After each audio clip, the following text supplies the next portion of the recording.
அன்பர்களுக்கு வணக்கம். வேதாத்ரியாவில் உங்களை சந்திப்பதில் பெருமகிழ்ச்சி அடைகிறோம். நீங்களும் உங்கள் அன்பு குடும்பமும் வாழ்க வளமுடன். வேதாத்ரியா சப்ஸ்கிரைப் செய்து வழங்கும் வேதாத்ரிய உண்மை தத்துவங்களையும் வேதாத்ரிய சிந்தனை கருத்துக்களையும் அறிந்து கொள்ளுங்கள். உங்கள் யோக பயணத்தில் உன்னத நிலையை பெறுங்கள். மெய்ப்பொருள் உண்மை ரகசியங்களை அறிந்து உணர்ந்து உங்கள் வாழ்வை வளமாக்கிக் கொள்ளுங்கள். நன்றி. வாழ்க வளமுடன். அன்பர்களே, இனி இன்றைய சிந்தனை கருத்தை நம் வேதாத்ரியாவில் காணலாம். வணக்கம் அன்பர்களே. வேதாத்ரியா வழியாக உங்களை சந்திப்பதில் பெரும் மகிழ்ச்சி அடைகிறேன். நீங்களும் உங்கள் அன்பு குடும்பமும் வாழ்க வளமுடன் என்று ஒரு சிந்தனை கருத்தை காணலாம். தெய்வீக அருட்பேராற்றல் நம்மோடு எப்போதும் இருக்கிறதா, நமக்குள்ளாக கலந்திருக்கிறதா என்ற உண்மையை நாம் தெரிந்து கொள்வோமா? அது என்ன இந்த தெய்வீக அருட்பேராற்றல் என்று கேட்டால், இறைநிலையின் தன்மைகள் என்னவோ அது நம்மை சுற்றிலும் நமக்குள்ளாகவும் இருக்கிறது, இயங்கிக் கொண்டே இருக்கிறது. இந்த உலகமும் பிரபஞ்சமும் இயற்கையும் இயங்கிக் கொண்டே இருப்பதில் அதனுடைய செயல்பாடு மிக முக்கியமானது. அந்த அருட்பேராற்றல் தான் நமக்குள்ளாக மனசக்தியாக இயங்குகிறது. உடலுக்கும் மனதுக்கும் உயிருக்கும் ஊக்கமாக இருக்கிறது. நம்முடைய உணர்வுகளை கடத்துவதில் பெறுவதில் முக்கிய பங்கு வகிக்கிறது. நம்முடைய எண்ணம் சொல் செயல் வழியாக அது வெளிப்பட்டு கொண்டே இருக்கிறது. அதோடு நாம் காணும் இந்த உலகில் நடக்கக்கூடிய மாற்றங்களையும் தந்து கொண்டே இருக்கிறது. எல்லா உயிர்களுக்கும் இது பொதுவாக இருக்கக்கூடிய சக்தியாகும். இதை நாம் நேரடியாக கண்ணால் பார்க்க முடியாது, ஆனால் உணர்ந்து கொள்ள முடியும், அறிந்து கொள்ள முடியும், புரிந்து கொள்ள முடியும், பயன்படுத்திக் கொள்ளவும் முடியும். நம்மையும் நம்முடைய வாழ்க்கையையும் உயர்த்தி கொள்ள முடியும். அதற்கு இந்த தெய்வீக ஆற்றலை புரிந்து கொள்ள வேண்டும். இந்த தெய்வீக ஆற்றலில் 2 தன்மைகள் சொன்னேன் அல்லவா? அது இருக்கும் ஆற்றலும் விளக்கும் ஆற்றலும் என்று வேதாத்திரி மகர்ஷி அவர்கள் குறிப்பிடுகின்றார். விஞ்ஞானம் இன்னும் இந்த உண்மையை அறிந்து கொள்ள முடியவில்லை.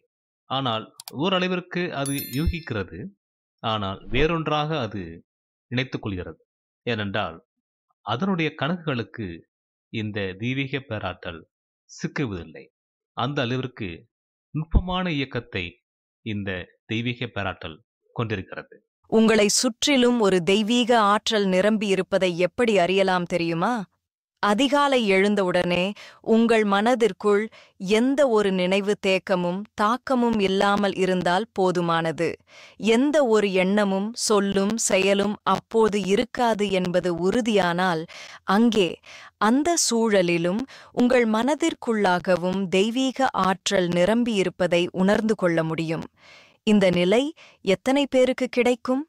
இரவில் மிகச்சரியான நேரத்தில் மன அமைதியோடு ஆழ்ந்த தூக்கம் கொண்டவருக்கு மட்டுமே கிடைக்கும். நாமும் நமக்குள்ளாகவும் இந்த தெய்வீக ஆற்றல் எப்படி இருக்கிறது என்று ஒரு உதாரணமாக சொன்னால், தண்ணீருக்குள்ளாக இடும் ஒரு நீர்க்குமிழியை எடுத்துக்கொள்ளலாம். நீர்க்குமிழி தண்ணீருக்குள்ளாக இருக்கிறது. அதை சுற்றி தண்ணீர் நிரம்பியிருக்கிறது.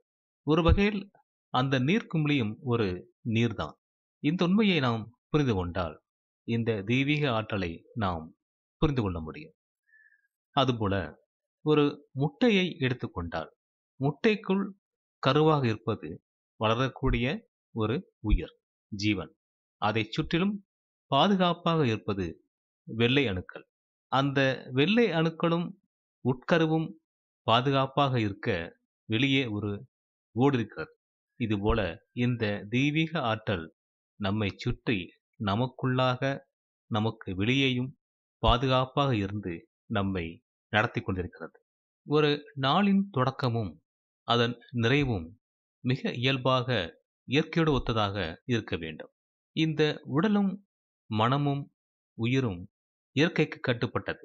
ஒவ்வொரு உறுப்புகளுக்கும் ஒரு நேரம் என்ற ஒன்று இருக்கிறது. அந்த நேர கணக்கை நாம் தவறுவிட்டாலும் இந்த உடல் அழகாக அதை ஏற்றுக்கொள்ளும். எப்படி ஒரு சேவல் அதிகாலை விடிந்துவிட்டது என்று இயல்பாக அறிந்து கூவுகிறதோ, அதுபோல இந்த உடல் அந்த நேரத்தை கொண்டு விழித்துக் கொள்ளும், செயல்படும், நிறுத்தும், இன்னொன்றுக்கு வழி கொடுக்கும். அதை புரிந்து கொண்டு நாம் இரவு தூக்கமும் விழிப்பும் மிகச்சரியாக வைத்துக் கொள்ள வேண்டியது அவசியமாகிறது.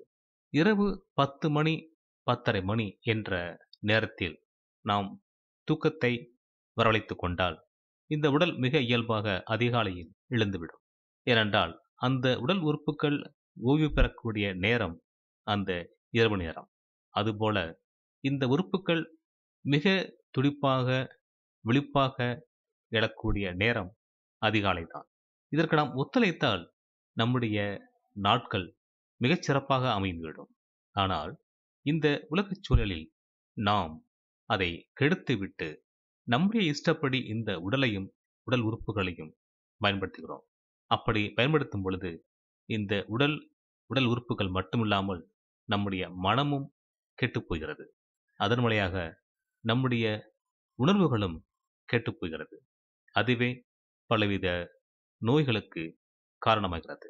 அப்படி இல்லாமல் எதற்காக விடிந்தது, இனி நான் என்ன செய்யப் போகிறேன், என் வாழ்க்கை இப்படி ஆகிவிட்டதே, இன்னைக்கு என்ன நடக்கப் போகுதோ, தூங்கி எழுந்தும் நிம்மதி இல்லையே, எல்லோரும் நம்மை ஏமாற்றுகிறார்களே, நாம் யார் என்று காட்டிரணும், சும்மா விடக்கூடாது என்பதாக இப்படி பலதரப்பட்ட எண்ணங்களோடு பரபரப்பாக நீங்கள் அந்த அதிகாலை விழிப்பில் இருக்கிறீர்கள் என்றால் நீங்களும் உங்கள் மனமும் அமைதியாக இல்லை. நேற்றும் இல்லை, தூங்கும் முன்பும் இல்லை, தூக்கத்திலும் இல்லை, விழித்த பிறகும் இல்லை, அமைதியை இழந்துவிட்டீர். இந்த முறையான தூக்கமும் அமைதியும் மனதுக்கு கிடைக்கவில்லை என்றால் அது எப்போதும் தன்னை பரபரப்பாக வைத்துக் கொள்ள நினைக்கும். ஒரு நாளுக்கும் இன்னொரு நாளுக்கும் வித்தியாசம் அறிந்து கொள்ளாது. நடந்ததை ஞாபகம் வைத்துக் கொண்டே இருக்கும், எடுத்துக்காட்டிக் கொண்டே இருக்கும். அப்படி ஒரு பரபரப்பான நிலைக்கு மனம் ஆட்கொண்டுவிடும். அதற்கு வாய்ப்பளிக்கும் போதுதான் நம்முடைய மனதில் அமைதி இருப்பதில்லை. அப்படியானால் நீங்கள் தெரிந்து கொள்ளும் உண்மை என்ன?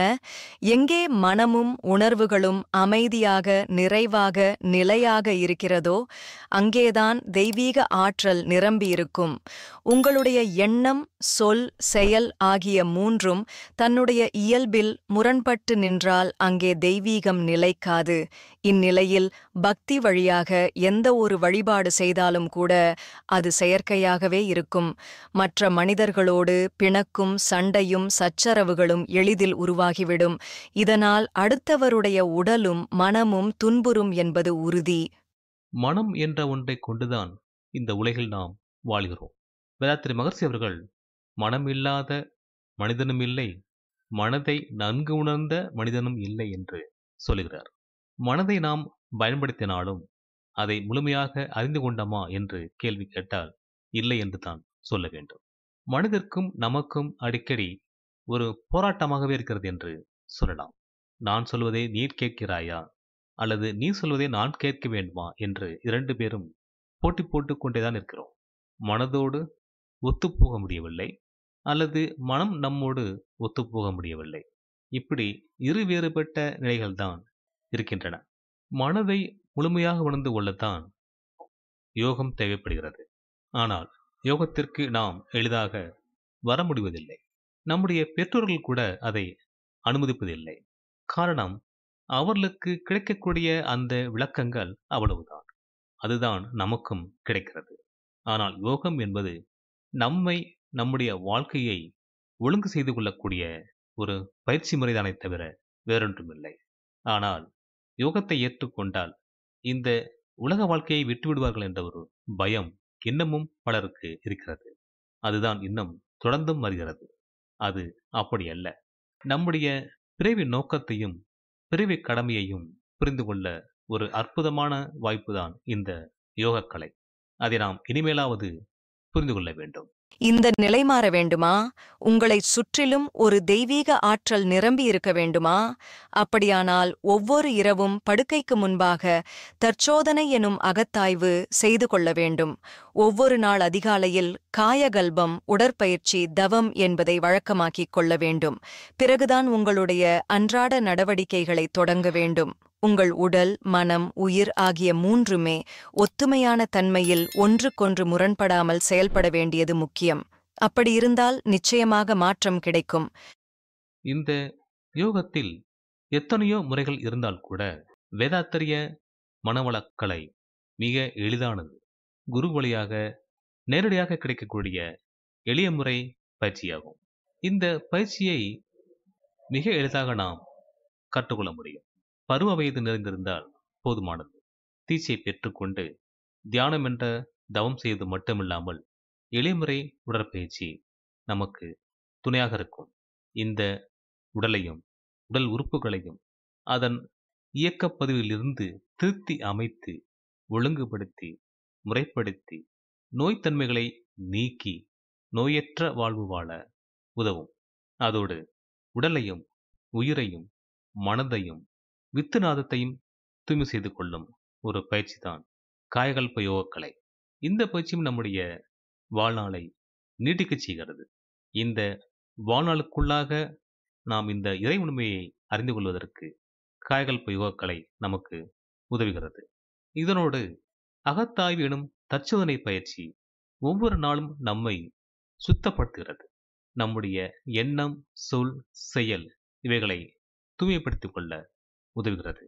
நம்மை முழு மனிதனாக மாற்றிக்கொள்ளவும் இந்த இறை உண்மையை உணர்ந்து நமக்குள்ளாக அதை ஏற்றுக்கொள்ளவும் விளங்கிக் கொள்ளவும் ஒரு முழு விளக்கத்தை உண்மையை புரிந்து கொள்ளவும் இந்த மனவளக்கலை நமக்கு உதவுகிறது.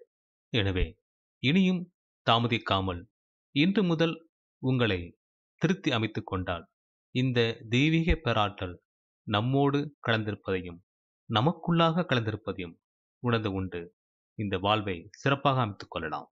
நல்ல நண்பர்களே, நாம் மீண்டும் அடுத்த ஒரு பதிவிலே சந்திப்போம். நன்றி. வாழ்க வையகம், வாழ்க வையகம், வாழ்க வளமுடன். வணக்கம் அன்பர்களே. வாழ்க வையகம், வாழ்க வளமுடன். வேதாத்திரிய சேனலோடு இணைந்து கொள்ளுங்கள். உங்கள் உடல் நலம், மனவளம், உயிர் வளம் பெருக்கிக் கொள்ளுங்கள். உங்கள் வாழ்க்கையையும் பொருளாதாரத்தையும் உயர்த்திக் கொள்வதற்கான வழிகள் இங்கே சொல்லப்படுகின்றன. இன்றே சப்ஸ்கிரைப் செய்து கொள்ளுங்கள். வாழ்க வளமுடன்.